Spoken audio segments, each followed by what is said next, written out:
अस्सलाम वालेकुम। Programme spotlight के साथ मैं हूं अली आबिद। नाज़रीन, चीफ इलेक्शन कमिश्नर आज अपनी मुद्दत मुलाजमत पूरी करके इलेक्शन कमीशन से रुखसत हो गए हैं। सिंध और बलूचिस्तान के मेंबर की तैनाती के बाद अब चीफ इलेक्शन कमिश्नर की तैनाती का मसला भी डेडलॉक का शिकार होता दिखाई दे रहा है और मामला अदालत में जा चुका है। इस्लामाबाद हाई कोर्ट के चीफ जस्टिस अथर मिनल्ला का आज अहम समाअत के दौरान यह कहना था कि सियासतदानों का पार्लियामेंट के मामलात अदालत में लाना समझ से बालातर है, जिसके बाद इस्लामाबाद हाई कोर्ट ने हुकूमत को 10 दिन का वक्त दे दिया है। उधर सियासी इल्जामात भी एक बार फिर शुरू हो चुके हैं और शहबाज शरीफ की कल की प्रेस कॉन्फ्रेंस के बाद आज वजीर आजम के मुआविन खुसूसी बराए एहतसाब शहजाद अकबर ने प्रेस कॉन्फ्रेंस में फिर शरीफ खानदान पर शहबाज शरीफ से सवाल किए हैं और देखना यह कि शहबाज शरीफ इन सवालात के जवाब दे पाते हैं या नहीं। तो प्रोग्राम के पहले हिस्से में हम बात करेंगे आज जो चीफ इलेक्शन कमिश्नर की तैनाती है, उस सिंध और बलूचिस्तान के जो मेंबर हैं 11 माह होने को आए हैं, अब तक उनके मेंबर की तैनाती का मसला भी जो है वो हल तलब है। तो क्या वजह है कि अब तक ये सूरत हाल काबू में क्यों नहीं आ सकी है, क्यों अब तक तैनाती नहीं हो सकी है, तो इस पर ही बात करेंगे। इस्लामाबाद स्टूडियो में हमें ज्वाइन कर चुके हैं डॉक्टर निसार अहमद चीमा साहब हैं, मेंबर कौमी असेंबली हैं, मुस्लिम लीग नून से इनका ताल्लुक है, जबकि नुसरत वाहिद साहिबा मौजूद हैं, ये भी मेंबर कौमी असेंबली हैं, पीडीआई से इनका ताल्लुक है। थोड़ी देर बाद ही हमें पीपल्स पार्टी के रहनुमा साबिर बलोच ज्वाइन करेंगे, फॉर्मर डेप्यूटी चेयरमैन सेनेट है, टेलीफोन लाइन पर हमारे साथ मौजूद होंगे, जबकि कमर दिलशाद साहब साबिक सेक्रेटरी इलेक्शन कमीशन भी थोड़ी देर बाद ही हमारे साथ मौजूद होंगे। निसार साहब, सबसे पहले आपकी तरफ आ जाता हूं, जरा ये बताइएगा 11 माह हो चुके हैं, बलूचिस्तान और सिंध के मेंबर की तैनाती नहीं हो सकी, अब चीफ इलेक्शन कमिश्नर जो है उनको तैनात करना है 45 रोज के अंदर, वजह क्या है? आज खुद जस्टिस अथर मिनल्ला कह रहे हैं कि सियासतदान पार्लियामेंट के काम जो है वो अदलिया में लेकर आ जाते हैं। मसला तो होता है चूंकि ऑपोजिशन गई है अदलिया, जरा बताइएगा क्यों जाना पड़ा? देखिए, बिल्कुल ये बात सही, और जस्टिस अथर मिनल्ला साहब के जो रिमार्क्स हैं वो बिल्कुल उनमें बड़ा वजन है। सही। देखें, 2 मेंबरान जो हैं इनको रिटायर हुए काफ़ी अरसा हो गया, सिंध बलूचिस्तान की 2 सीटें जो है वो खाली पड़ी हैं, और चीफ इलेक्शन कमिश्नर ने भी रिटायर होना था, उनकी डेट जो है वो जाहिर है कि वो कोई ऐसी खुफिया तो नहीं थी, सबको पता था, हुकूमत को भी पता था, लेकिन यह है कि कोई बर वक्त उन्होंने इकदाम नहीं किए। जो तरीक़ेकार है कि लीडर ऑफ द हाउस यानी वज़ीर आज़म जो है लीडर ऑफ द अपोजिशन से एक बामकसद मुशावरत करते हैं। सही बात। तो लेकिन यह है कि कोई उन्होंने आज तक मुशावरत नहीं की, भेज रहे हैं वो, देखना अंदाजा कर लें चीफ इलेक्शन कमिश्नर के लिए। तो ये है कि ये प्रोसेस जो था, पार्लिमानी कमेटी जो है जो इस मकसद के लिए बनी हुई है, जिसमें 12 अरकान हैं, 6 अफराद जो है हुकूमत से और 6 अपोजिशन से हैं, मैं भी उसका मेंबर हूँ उस कमेटी का जिसने इंतखाब करना है बिल्कुल चीफ इलेक्शन कमिश्नर का और सूबाई जो इलेक्शन कमिश्नर हैं। बिल्कुल। लेकिन ये कि उसकी मीटिंग भी इन्होंने बर वक्त नहीं बुलाई। और मीटिंग ज़ाहिर है हुकूमत नहीं बुलानी है, चेयरपर्सन भी वो हुकूमत की है, मैडम शीरी मदारी जो हैं वो इसकी चेयरपर्सन है। तो ये है कि अगरचे ये हुकूमत का इसमें जो रवायती इसमें उसकी सुस्ती है और जो चूंकि इंतजामी सलाहियतें नहीं है और ये एक तजुर्बा भी नहीं है, सही, लेकिन इसके बावजूद मैं ये समझता हूँ, मैं होपफुल हूँ, पर उम्मीद हूँ। परसों भी मीटिंग हुई थी इस कमेटी की, कल भी हुई है, और कल का माहौल जो था वो बड़ा खुशगवार था, बड़ा अच्छा था, और मुझे उम्मीद है हमने हाई कोर्ट से जो टाइम लिया है, हाई कोर्ट ने जो 10 दिन दिए हैं, बिल्कुल, तो मुझे उम्मीद है कि इन 10 दिनों में कोई इत्तेफाक राय पैदा हो जाएगा इंशाअल्लाह हुकूमत में और अपोजिशन में। चलिए, तो अच्छी बात है, आप कह रहे हैं कि 10 दिनों के अंदर अंदर हो सकता है कि हुकूमत और अपोजिशन के दरमियान इत्तेफाक राय हो जाए, ताकि सिंध से भी मेंबर ले लिया जाए, बलूचिस्तान से भी ले लिया जाए और चीफ इलेक्शन कमिश्नर भी तैनात कर दिए जाए। चलो नुसरत भाई साहब, आपकी तरफ आऊंगा, ये बताइएगा, कहा जाता है कि अपोजिशन और हुकूमत के जब भी मामलात होते हैं, चाहे किसी भी हवाले से हों, 2 पर बात बनती है। पहले 2 मेंबर की बात थी, एक सिंध से लिया जाना था, एक बलूचिस्तान से लिया जाना था। हो सकता था कि एक हुकूमत अपना नाम जो है वो पेश करती, उस पर रजामंदी हो जाती, एक अपोजिशन नाम पेश करती, उस पर रजामंदी हो जाती। अब बात चीफ इलेक्शन कमिश्नर की तैनाती पर भी आ गई है, तो मामला आपको हल होता दिखाई दे रहा है, जैसे कि चीमा साहब कह रहे हैं कि उनको लग रहा है 10 दिनों के अंदर बर्फ पिघल जाएगी, कुछ मसला हल हो जाएगा। बिस्मिल्लाहिर्रहमानिर्रहीम, बहुत शुक्रिया आपका, अपने प्रोग्राम में आपने मुझे इनवाइट किया। देखिए, सबसे इम्पॉर्टेंट बात यह है कि ये बर्फ़ पिघलेगी और इंशाल्लाह चीज़ें सेटल डाउन हो जाएंगी। देखिए, आज जिस अथर मिनल्ला साहब ने बात की और उन्होंने कहा कि हर चीज़ आप अदालत के ऊपर क्यों लेके आते हैं, तो बात बिल्कुल ठीक है। जिस तरह हम लोगों की एक आदत बन गई है कि कोई प्रॉब्लम हो आर्मी को बुला लो, कुछ हो आर्मी कर ले, हमारे सिविलियन डिपार्टमेंट्स जो हैं वो काम नहीं कर रहे बहुत अरसे से। आज की बात नहीं है, पिछले 10-12 साल से ऐसा हो रहा है कि हर चीज के लिए किसी और को बुला लो, वो कोई और मदद कर दे, हम आराम से ब्यूरोक्रेट्स बैठे रहे और बाकी लोग बैठे रहे। तो अब शीरी मजारी साहिबा हैं, इंतहाई कॉम्पिटेंट हैं वो माशाल्लाह, और बहुत ज्यादा अच्छी तरह अपना काम जानती हैं। अब उनकी सरबराही में अगर मीटिंग्स हो रही हैं तो डेफिनेटली 10 दिनों में मसला हल हो जाएगा और कोई ऐसी प्रॉब्लम वाली चीज नहीं होगी। अच्छा, लेकिन लोग सवाल ये करते हैं 11 माह में कुछ नहीं हुआ, हमने देखा कि ना सिंध से तैनाती हो सकी ना बलूचिस्तान से तैनाती हो सकी, तो क्या सीरियस लोग नहीं थे, क्या वजह थी? देखिए मेरे ख्याल में हुकूमत संभालते साथ ही जो जिस किस्म के प्रेशर्स पड़े हम लोगों के ऊपर, वो उनको सॉल्व करना सबसे पहले जरूरी था। स्पेशली इकोनॉमी आपको पता है कहाँ पे थी, और अब माशाल्लाह सेटल हो गए। बिल्कुल डेफिनेटली ये भी बहुत एक सीरियस मसला है और इसके ऊपर भी काम हो रहा है और अब हो जाएगा। देखिए 8 या 10 महीने या 15 महीने या 1.5 साल ये किसी हुकूमत के लिए आप इसको अल्टीमेट नहीं कह सकते कि इसमें ही सब कुछ हो जाना चाहिए। चीजें चल रही हैं, धीमे धीमे सब चीज सॉल्व होने की कोशिश हो रही है। जो चीजें रह गई हैं उसके ऊपर भी काम हो रहा है और विद इन 6 मंथ्स आप देखिएगा जिन जिन चीजों पे इन लोगों को शिकायतें हैं महंगाई समेत वो सब खत्म हो जाएंगी इंशाल्लाह। अच्छा चीमा साहब, एक बार फिर जरा मैं आपकी तरफ आता हूं। ठीक है, हम भी देखेंगे यकीनन कि इन 10 दिनों में मामलात हल होते हैं या नहीं होते हैं। ये बताइएगा, जब तक सरदार साहब की मुद्दत पूरी नहीं हो रही थी तो हमने देखा था अपोजिशन ये भी कह रही थी कि इनका टेन्योरी एक्सटेंड कर दें, इसकी क्या वजह थी? नए नाम पर क्यों इत्तेफाक राय पैदा करने की कोशिश नहीं की जा रही थी?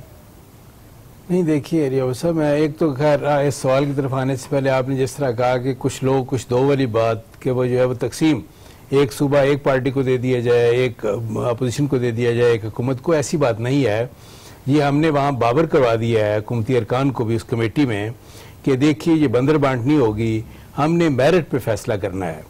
ये आपका और ये हमारा और ये मेरे तेरे वाली बात नहीं है। अपोजिशन जो नाम दे रही है वो भी मेरिट पर हो, आप जो दे रहे हो वो भी मेरिट पर हो। नहीं बात ये है, देखिए ये सूबे तकसीम करने वाली बात जो है वो मुनासिब नहीं है। बात यह है कि हर जगह मेरिट पे फैसला होना चाहिए क्योंकि ये बहुत हसास जिम्मेदारी है। सही देखिए इलेक्शन करवाना और इलेक्शन से मुतल्लिक तीन नाम आते हैं, 2 हुकूमत की तरफ से आए, एक आपकी तरफ से आया, तीनों कॉम्पिटेंट है। नहीं, मैं देखें गुजारिश मैं जो करना चाह रहा हूँ वो ये है कि इसका काम जो है बड़ा बहुत अहम और बहुत हसास नौयत का है, यानी इलेक्शन करवाना भी इसका काम है और इलेक्शन से मुतल्लिक़ तमाम अमूर को निपटाना भी इसका काम है। इस वजह से वो लोग होने चाहिए जिन पे कौम को एतमाद हो और वो अरकान मुंतखब होने चाहिए, चीफ इलेक्शन कमीशनर भी और इलेक्शन कमीशन के अरकान भी, जिनकी इंटेग्रिटी जो है बियॉन्ड डाउट हो, इंटेग्रिटी भी मुसलमा हो, उनकी असूल पसंदी भी मुसलमा हो, कोई उन पे ये हरफ ना उठा सके, उंगली ना उठा सके। और दूसरी बात यह कि वो ये हसास जिम्मेदारी जो है, अहम जिम्मेदारी वो निभाने के अहल हों।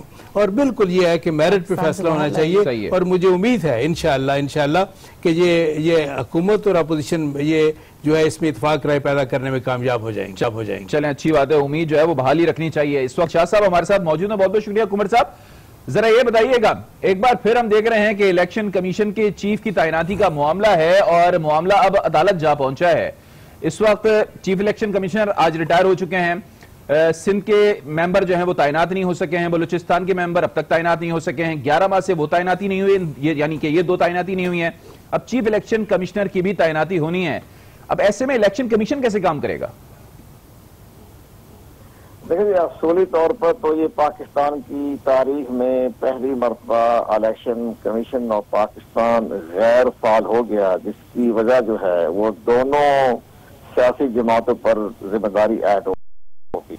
सबसे बड़ी अहम जिम्मेदारी लीडर ऑफ द हाउस पर भी है, लीडर ऑफ द अपोजिशन पर भी है। अच्छा, ये जो इतनी बड़ी अहम पोस्ट है, कॉन्स्टिट्यूशनल पोस्ट है चीफ इलेक्शन कमिश्नर की, और उसके ऊपर उन्होंने इतना ज्यादा तौर पर गैर पार्लिमानी कमेटी में केस चला गया है और पार्लिमानी कमेटी किसी नतीजे पर नहीं पहुंच सकी। और इसके साथ साथ जो हमारे 2 मेंबर इलेक्शन कमीशन के और तकरीबन 11 महीने से वो मसले जो है वो पार्लिमानी कमेटी के सामने पेश होते रहे। तो बाद में प्रेसिडेंट पाकिस्तान ने भी अपनी स्वाबदेही इख्तियारात के तहत उनके 2 मेंबरों का तकर्रर का नोटिफिकेशन कर दिया, जो बज़ाहिर आइन के आर्टिकल 213 से मुताबिकत नहीं रखता था, जिसकी बना पर चीफ इलेक्शन कमीशन ने इन दोनों जो नामजद उम्मीदवार आए थे मेंबर इलेक्शन कमीशन, सदर पाकिस्तान की तरफ से वो उनको मुस्तरद कर दी और उसके फैसले की तौसीक इस्लामाबाद हाई कोर्ट ने भी कर दी और इस्लामाबाद हाई कोर्ट ने उनको गाइडलाइन दी और स्पीकर कौमी असम्बली और चेयरमैन सेनेट की जिम्मेदारी लगाई कि पार्लिमानी कमेटी का दोबारा इजलास करके फैसला किया जाए। अब वहाँ 2 मेंबरों का मसला है। अब 2 मेंबर जो है बलोचिस्तान से, एक सिंध से है, लेकिन जहां तक हमें खबरें मिल रही है अंदरूनी तौर पर जी, उससे ज़ाहिर ये नजर आ रहा है कि ये इनमें से एक पर तो इत्तेफाक राय हो चुका है। अच्छा। और नेक्स्ट मीटिंग जब होगी तो दूसरे मेंबर पर भी इत्तेफाक राय हो जाएगा। और जहां तक चीफ इलेक्शन कमीशन के का है तो दोनों ग्रुप ने, लीडर ऑफ द हाउस और लीडर ऑफ द अपोजिशन, बड़े अपराइट किस्म के नाम उन्होंने भेजे। इस पर बड़े हमें बड़ी खुशाइंद है दोनों तरफ से भी। अच्छा। जो लीडर ऑफ द अपोजिशन नाम भिजवाए वो पाकिस्तान के इंतहाई ईमानदार गैर जानदार ब्यूरोक्रेट्स रहे हैं और जो लीडर ऑफ द हाउस से नाम भिजवाए हैं तो वो भी उनमें सबसे बड़ा नुमाया नाम जो है वो मौजूदा secretary election commission of Pakistan Babar Fateh Mohammad Yakub का नाम है।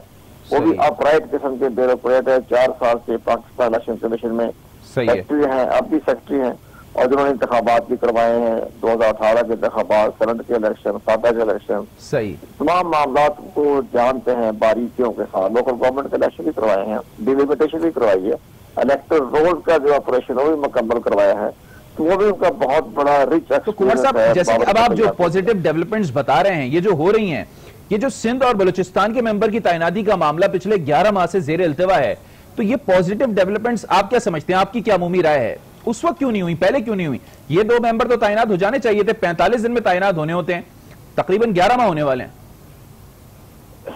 बात यह है कि तहरीक इंसाफ जो आई है ना और पावर में इक़्तिदार में, वो आई है कि नफरत अंगेज मुहिम, मनी लॉन्ड्रिंग, रिश्वत, करप्शन, मेगा बेकायदगी, बेज़ाब्तगी, तो उसके तहत वो एक से दोनों पार्टियों के अंदर सियासी तौर पर भी तनाव भी है, शिदत का तनाव है, जिसकी बना तो एक पेज पर इकट्ठे नहीं हो सके। लेकिन बड़ा अब मामला जो है पार्लियामेंट, लेकिन सर ये तनाव तो हम फिर देख रहे हैं। कल शहबाज शरीफ साहब ने प्रेस कॉन्फ्रेंस की लंदन में, आज शहजाद अकबर एक बार फिर आ गए, उन्होंने फिर कहा कि डेली मेल के खिलाफ आपने जो है वो कहा था कि सू करेंगे, कहां गया वो सू? तो फिर तनाव तो दोबारा शुरू हो गया। तनाव बहुत शदीद है दोनों तरफ से, ये दोनों तरफ के बड़े बड़े तर्जमान जो है ना वो एक दूसरे के खिलाफ गोलाबारी तो कर रहे हैं, सही। लेकिन बहरहाल अब जो सुप्रीम कोर्ट में जाना जो था वो मेरी दानस में अपोजिशन को नहीं जाना चाहिए था। अच्छा। अभी तो मसले जो है पार्लिमानी कमेटी में पेश हो चुका है और दोनों तरफ से नाम भी आ चुके हैं। पार्लियामेंट जो सुप्रीम कोर्ट ऑफ पाकिस्तान अपनी इख्तियार करेगी, इख्तियार को इस्तेमाल करेगी, इस केस को लेती है या वापस करती है। लेकिन बहरहाल मुझे यकीन है, तसल्ली है हमारे बड़ा इसी मामले में है कि ये फैसला विद इन 10 डेज में।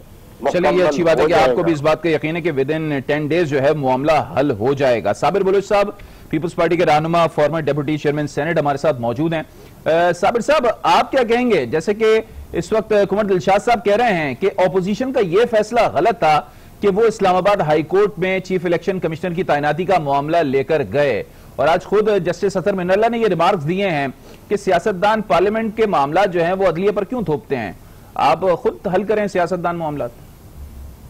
नहीं, डेफिनेटली जी, ये तो खैर चीफ जस्टिस साहब ने जो कहा है कि भाई कि जो चीज आपके अपने इख्तियार में है, आप खुद एक मसले को हल कर सकते, तो आप क्यों दूसरों के पीछे पड़ते हैं, क्यों कोर्टों में आते हो? ये तो चीफ जस्टिस साहब ने बड़ी अच्छी बात की। लेकिन देखें, बात यह है कि यानी कोई प्रॉब्लम हो, कोई इशू हो, वो एक कंसेंसस की बुनियाद पे होती है।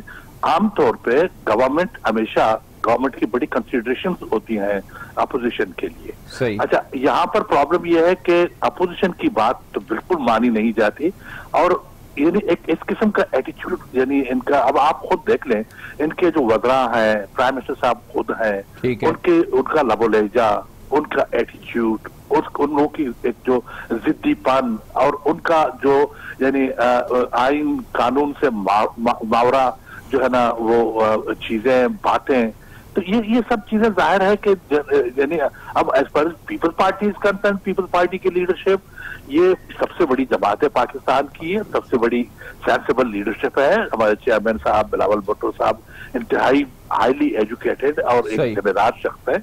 अच्छा, वो जाहिर है कि वो हर वो काम करेंगे जो कानून, आइन और मंतक के मुताबिक होगा। अच्छा। अब यह कि इनकी जिद्दीपन से और इनकी जो ना रिकलेस एटीट्यूड से, साबिर साहब अभी 45 दिन तो कम से कम थे ना, कानून तो ये कहता है, आइन तो ये कहता है 45 दिन के अंदर अंदर नई तैनाती होनी चाहिए। डेफिनेटली वही तो मैं कल से कर रहा हूं, तो लेकिन पहला दिन ये शुरू बात होगा ना नहीं चीफ मान इलेक्शन रहे ना। कमिश्नर का। अब आपको मैं कहता हूँ, देखो असल में मसला ये है कि मेरी समझ में कुछ नहीं आता कि भाई कि 2 जजेस की सिंध और बलूचिस्तान के जो जजेस गए, अब उनकी तानियाती है, और आज से तो चीफ इलेक्शन कमिश्नर भी नहीं है। अच्छा, अब जब चीफ इलेक्शन कमिश्नर नहीं है तो अब उनकी जिद है कि जी कि ये 2 आप करें, लगाएं, और चीफ इलेक्शन कमिश्नर का जो ना वो फैसला बाद में किया जाएगा। भाई क्यों बाद में किया जाएगा जब वो मौजूद नहीं है? तो जितने भी मेंबर्स हैं जो चीफ है, इन सब का आप इकट्ठे बैठ के मसला हल कर दें। सही है, समझे ना? तो इसमें डिले की और इसमें जो है ना अपने फेवरेट्स की, या इसमें अपने, यानी कौन फेवरेट है यार? ये सब लोग जो है ना जिनके चाहे अपोजिशन ने नाम दिए या गवर्नमेंट ने नाम दिए हैं, इनमें कोई खुदा न करता ऐसा कोई शख्स मुझे नजर नहीं आ रहा कि जिसके मुतालिक आप ये कहते हैं कि जी कि वो जो है इनकैपेबल है, या वो उसकी जो है ना कोई वर्थ नहीं है, या वो, यानी आप ये कह रहे हैं हुकूमत की तरफ से जो नाम सामने आ रहे हैं वो भी बेहतर नाम है? जी, उसके भी बेहतर नाम है, इनके भी बेहतर नाम है, लेकिन ये सब जो मसला है वो हटदर्मी और गवर्नमेंट की रवैये की वजह से हो रहा है। सही है। वरना तो अगर ये आपस में बैठ जाए, अब वो तो यानी जिद्दी बच्चे की तरह की, जो मैं कहूंगा तो उसको मानते जाए, इस तरह तो नहीं होगा ना। It's not like that. अच्छा, और बात यह है कि हमें तो वैसे भी नाराज कर दिया उन लोग, अपोजिशन के लोगों को, कि एक यहाँ से बातें करने के लिए, यहाँ से कॉन्सेंसस डेवलपमेंट करने के लिए बातें हो रही है, और यहाँ से बिल बैठ के जो इनकी तानियाती की बातें हो रही है। अगर यहाँ से निकल के 5 मिनट के बाद ये फिर जाती अटैक शुरू कर देते हैं और जेलों में डालने की बात शुरू कर देते हैं। चले, आप ये कह रहे हैं कि ज़िद, अना और हटधर्मी की वजह से ये सारा मामला जो है वो यहाँ तक पहुंचा है। नुसरत भाई साहब, आप क्या कहेंगी? हुकूमत की जिद, अना, हटधर्मी, नून लीग भी यही कह रही है, पीपल्स पार्टी भी यही कह रही है, और अभी कुमर दिलशाद साहब की भी गुफ्तगू आपने सुनी होगी। हर जगह जो है वो तनकीद के निश्तर पीटीआई पर ही बरस रहे हैं, हुकूमत पर ही बरस रहे हैं। आखिर क्या वजह है कि अगर अपोजिशन के भी बेहतर नाम है, आपके भी नाम है, मामला तो हल हो सकता है? अगर इस्लामाबाद हाईकोर्ट की रूलिंग के बाद 10 दिन के अंदर मामला हल हो सकता है, तो पहले क्यों नहीं हल हो सकता था? देखिए, जहां तक इसकी बात है कि इनके तनकीद के नश्तर पीटीआई की हुकूमत के ऊपर हैं, तो ये कोई स्ट्रेंज बात नहीं है। हम हमेशा से अकेले थे, जब कंटेनर पे थे तब भी हम अकेले थे और ये सारे इकट्ठे थे, और आज जब हम हुकूमत में हैं तब भी हम अकेले हैं और ये सब इकट्ठे हैं। क्योंकि आप जानते हैं लाइक माइंडेड पीपल इसी तरह होते हैं कि वो हमेशा इकट्ठे होते हैं, चाहे वो करप्ट लोग हैं या चाहे वो करप्ट नहीं है। तो ये इकट्ठे हैं, जाहिर है इनके ऊपर मुकदमे चल रहे हैं, इनके ऊपर ये लोग जेल में जा रहे हैं, ये सब कुछ हो रहा है, और इसमें पीटीआई की हुकूमत को ब्लेम करना इसलिए गलत है कि तो ये भी कहती है कि चूंकि जो भी आज सफर कर रहे हैं, फंडिंग केस की समाप्त हो रही है, इस वजह से हुकूमत सब चीजों को डिले हो रही है। नहीं, ये वो भी हो रही है, बिल्कुल होनी चाहिए, वो भी हमारी भी और इनकी भी, ताकि दूध का दूध और पानी का पानी हो जाए, पता चल जाए कि कौन किसने कहाँ पे क्या क्या करप्शन की है। तो उसमें अगर हमारी पार्टी भी इन्वॉल्व है तो उसमें कोई ऐसी स्ट्रेंज बात नहीं है, उनके ऊपर भी बिल्कुल इन्वेस्टिगेशन होनी चाहिए, और जो कुछ भी अगर गलत है तो वो सामने आना चाहिए। और जहां तक इसकी बात है कि जी हुकूमत के ऊपर तनकीद कर रही है अपोजिशन कि इन्होंने पहले क्यों नहीं किया और अब क्यों कर रहे हैं, तो इसका जवाब मैं थोड़ी देर पहले भी दे चुकी हूँ कि चूंकि अटेंशन दूसरी तरफ थी डाइवर्ट हुकूमत की, अब चूंकि वहां से स्टेबल हो चुके हैं हम, अब बाकी जितने मसले हैं उनको हल करने की एक शख्स का तो नाम नहीं है ना, एक शख्स का बिल्कुल नाम नहीं, बिल्कुल ऐसा है, लेकिन हो सकता है अटेंशन, बिल्कुल वो सिस्टम जो है वो भी जाहिर है जो लोग चला रहे हैं, जो लोग चलाते रहे हैं वो ब्यूरोक्रेट्स हैं। ब्यूरोक्रेट्स जो हैं वो आपको पता है अभी बेइंतहा शफलिंग हुई है, वो इसीलिए हुई है कि वो पिछली हुकूमतों के साथ ही काम कर रहे थे, चाहे वो हमारी हुकूमत में थे, हमारी हुकूमत के दौर में थे, लेकिन चूंकि एक आदत हुई हुई होती है आपको 15-20 साल की, बल्कि 30 सालों से, तो वो फिर उन्हीं का काम करेंगे और उनके लिए ही काम करेंगे और नई हुकूमत के खिलाफ होंगे।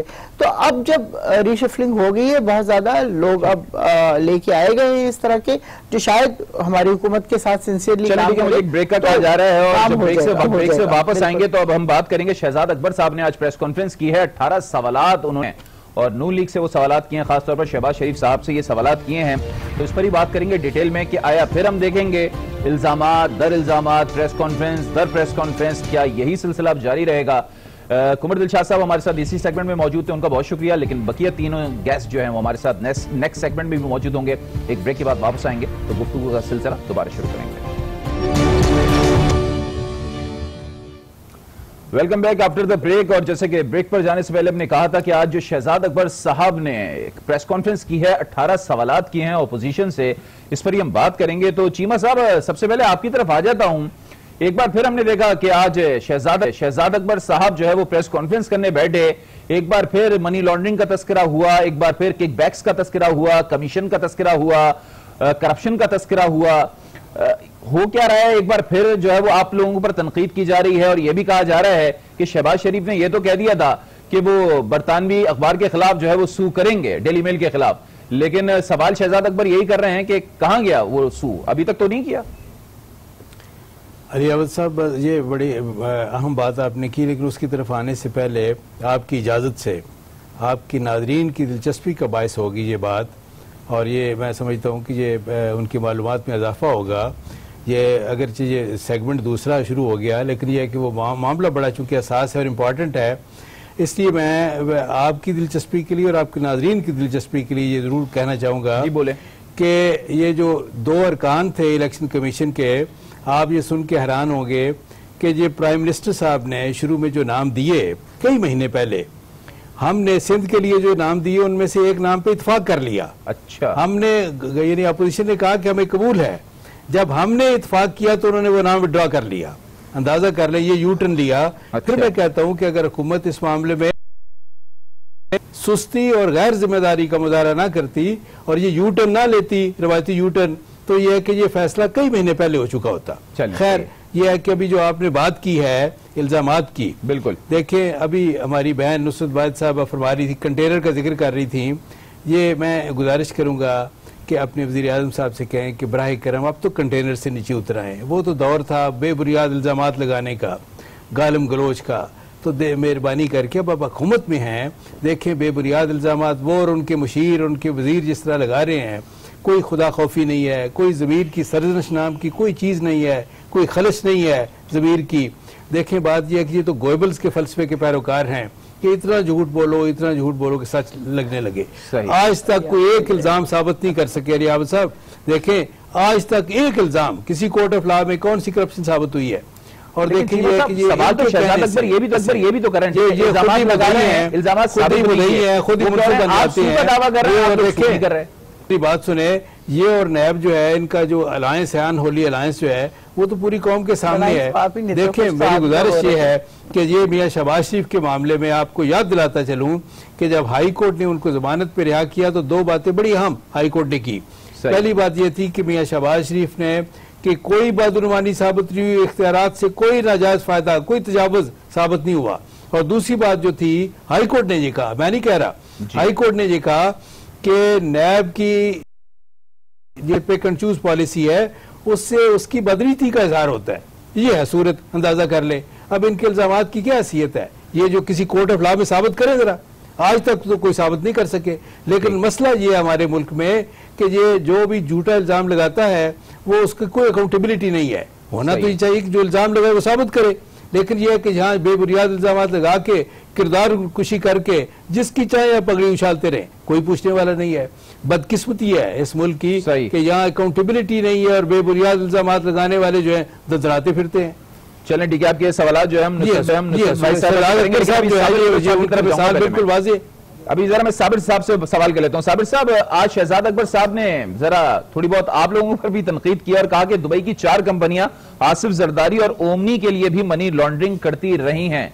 तो हम देख रहे हैं कि पीटीआई की तनकीद जो है वो सिर्फ पीएमएलएन पर ही नहीं है बल्कि पीपल्स पार्टी पर भी हो रही है, और आने वाले दिनों में कहा जा रहा है कि आप लोग हुकूमत की तरफ से रिलीफ जो है वो चाहते हैं या रिलीफ का तासुर दिया जा रहा है। तो जरा इस पर अपने कमेंट कीजिएगा। ऐसा है ना अली, बात सुने, अर्ज ये है कि देखो अभी मोहतरमा ने जो एक बात कर दी थी कि जी हम पहले भी अकेले थे और आज भी अकेले हैं, इसमें कोई शक नहीं कि आप अकेले हैं। हर जो है ना, हर नालायक और हर जो है ना इनएफिशिएंट शख्स जो है ना और जिद्दी, वो मुआशरे में अकेला होता है। उसकी कोई वो न किसी के साथ एडजस्ट हो सकता है, न कोई उसके साथ एडजस्ट हो सकता है। अच्छा, दूसरी बात देखो, मैं आपको अर्ज कर लूं कि जो इनके मिनिस्टर साहब जो न्यूली जो शायद वजीर बन गए, अच्छा, कोई दुख की बात है कि आप बैठ के टेलीविजन पे आए और जनाब लोगों को कहे कि मैं आपसे इतने ये सवालात पूछ रहा हूं, मैं आपसे ये क्वेश्चन पूछ रहा हूं, मैं आपसे, देखे अब FIA का काम वो शख्स कर रहा है, कोर्टों का काम वो शख्स कर रहा है, जो चीजें कोर्ट में पूछने वाली बातें होती है वो टेलीविजन पे आकर लोगों से पूछता है। अच्छा, और इन्वेस्टिगेशन का हालत यह है कि उसे अपने मुमकिन है कि अपने एक अलहदा से कोई इन्वेस्टिगेशन की कोई एजेंसी खोला हो और लोगों के पीछे इन्वेस्टिगेशन कर रहा हो। ये सब मैं अर्ज कर लूं आपको कि ऑनेस्टली अली, ये जो है ना, ये आखिरी, वो कहते हैं ना, अब this is the sinking boat now. ये अब हाथ पांव मार रहे हैं। अब इनको समझ नहीं आ रहा कि हम इकोनॉमी से किस तरह निपटे, इनको समझ नहीं आ रहा पॉलिटिकल इल्जामात उनके अपनी तरफ। साबिर साहब, मेरा एक सवाल है, जरा ज़मीनी सवाल है, ठीक है, PTI के इल्जामात एक तरफ रखते हैं, दुनिया भर में होता है कि अगर आप पर कोई गलत इल्जाम लगा रहा है तो आप हत्या इज्जत का दावा कर देते हैं। हम नहीं देखते कि आप लोगों की जानिब से हुकूमत पर हत्या इज्जत का दावा किया जाता है। मैं आपको एक अर्ज कर लूं, टू बी वेरी फ्रैंक, अब ये इन पर तो हत्या इज्जत का दावा नहीं करते हैं हम, इसलिए नहीं करते कि we don't take them serious. ये तो आज एक दफा की बात नहीं है, 2 दफा की बात नहीं है, ये अपने ये गवर्नमेंटल मामलात में, पाकिस्तान के मामलात में वो किसी चीज पे ये फिट नहीं आ रहे, ये कोई मसला हल नहीं कर रहे, ये हैरान है कि हम क्या करें। इकोनॉमी को जो है, जिस तरह इकोनॉमी का बेड़ा गर्क हो रहा है, पॉलिटिकल सिस्टम का बेड़ा गर्क हो रहा है, प्रोविंसेस के दरमियान जनाब हार्मनी नहीं है, गरीब आदमी जो ना, वो मैं बताऊं आपको बात ऑनेस्टली अली भाई, कि मैं एक मीटिंग में अपने चेयरमैन बिलावल साहब के साथ बैठा हुआ था, तो उसने एक लफ्ज कहा, एक बड़ी गहरी बात की, उसने कहा कि यार I don't care for the economy of Pakistan, I don't care for the political system. अच्छा, लेकिन उसने कहा my biggest problem is the hope of the poor people of this country. ये बहुत बड़ी बात हो सके यार, ये गरीबों को अपनी उम्मीद नहीं छोड़नी चाहिए। अब तो गरीब उम्मीद छोड़ चुके हैं, अब इनसे क्या अतक इज्जत का दावा करना है। अब ये अकबर साहब आके टीवी पे बिल्कुल कुछ सेंस की बात है, कोई जो है ना, कोई यानी अकलमंदों की जमात है क्या ये, कि आप आके वहां पे बैठ के लोगों को आप कोई कचहरी लगाइए, कोई कोर्ट लगाए, आप वहां पे बैठ के जो है ना कोर्ट में दलीलें दे रहे हैं किसी के, उसके खिलाफ आप इस बात का सवाल दे दें, आप इस बात का। और मैं आपके देखें, मैं आपके प्रोग्राम के तवज्जुह से इस अकबर साहब को एक बात कहूंगा कि भाई आप जाने, नवाज शरीफ जाने, शहबाज शरीफ जाने, आप लोग के पॉलिटिकल ग्रीवेंसेस हैं, आप लोग के पॉलिटिकल मामलात हैं, हमें दूर रखो खुदा के वास्ते। आज के बाद आसिफ अली जरदारी साहब का नाम इज्जत से लो, या बात न करें उसके मुतालिक, या अगर करोगे तो इज्जत से उसका नाम ले लें, and don't involve ourselves in these you know stupid things जो आप व्हाटएवर यू आर डूइंग। चलें, ठीक है मुसअब भाई साहब, जरा मैं आपकी तरफ आता हूं। शहजाद अकबर साहब ने 18 सवालात किए। शहजाद अकबर साहब हुकूमत को रिप्रेजेंट कर रहे थे आज प्रेस कॉन्फ्रेंस में। मेरी एक जनरल नॉलेज का एक क्वेश्चन मैं आपसे करना चाहता हूं। सवाल अदालत करती है मैडम, हुकूमत का काम तो जवाब देना होता है, और कोर्ट को जो है अगर सबूत चाहिए तो सबूत ला के देने होते हैं। हम देखते हैं कि जब से PTI की हुकूमत आई है, आपके वुज़रा हों या मुशीर हों, सवालात बहुत करते हैं, ठीक है करते हैं, लेकिन उनके जवाब तो आप लोगों को देने हैं, सवालात क्यों किए जाते हैं? देखिए, जहाँ तक बैरिस्टर शहजाद साहब की बात है, शहजाद अकबर साहब की, वो बैरिस्टर हैं और वो लॉ की चीज़ों को ज़्यादा अच्छी तरह समझते हैं, मुझसे और आपसे ज़्यादा समझते होंगे, ठीक है। और जहाँ तक इसकी बात है कि उन्होंने सवालात क्यों किए, तो कल की प्रेस कॉन्फ्रेंस जो शहबाज शरीफ साहब की थी, उसका ये एक जवाब था जो वो दे रहे थे आज प्रेस कॉन्फ्रेंस में। अब जिस तरह तो मैडम ये तो लोग कहते हैं, जो लोग आप पर तनकीद करते हैं वो यही कहते हैं कि PTI की गवर्नमेंट जवाब मीडिया पर आकर क्यों देती है, अदालत में क्यों नहीं देती? नहीं भी देती है, जाहिर है जहाँ पे जरूरत पड़ती है वहाँ जाते हैं हम लोग। ऐसा तो कभी नहीं हुआ कि अदालत ने बुलाया है या कोई रिक्वायरमेंट हुई है और PTI जो है पीछे रह गई है, वो हमेशा जाते हैं हम लोग। हमारे जो सर्विंग मिनिस्टर्स हैं वो तक गए हैं और जाके उन्होंने इस्तीफे दिए हैं अपने। तो ये बहुत बड़ी मिसालें हैं जो इससे पहले कभी भी पाकिस्तान में नहीं पाई जाती।